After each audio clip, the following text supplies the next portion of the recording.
Yes, you absolutely can keep your existing phone number when switching to Tesco Mobile. This process is called porting. Tesco Mobile, like all major UK mobile providers, allows you to transfer your number from your old network. To do this, you'll need a PAC, porting authorization code, from your current provider. You obtain the PAC from your old provider, then give it to Tesco Mobile when signing up. This initiates the number transfer.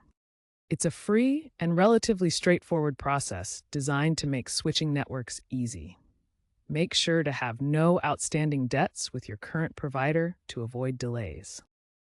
A PAC is a unique code that authorizes the transfer of your phone number from your current provider to Tesco Mobile.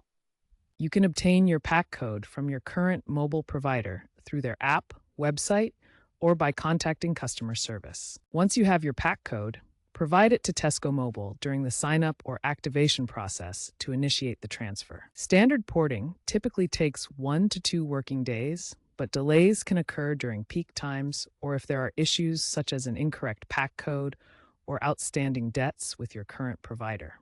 Tesco Mobile will send you a new SIM card or eSIM code, and your number will be active on it once the porting process is complete. The cutover typically occurs outside peak hours to minimize disruption.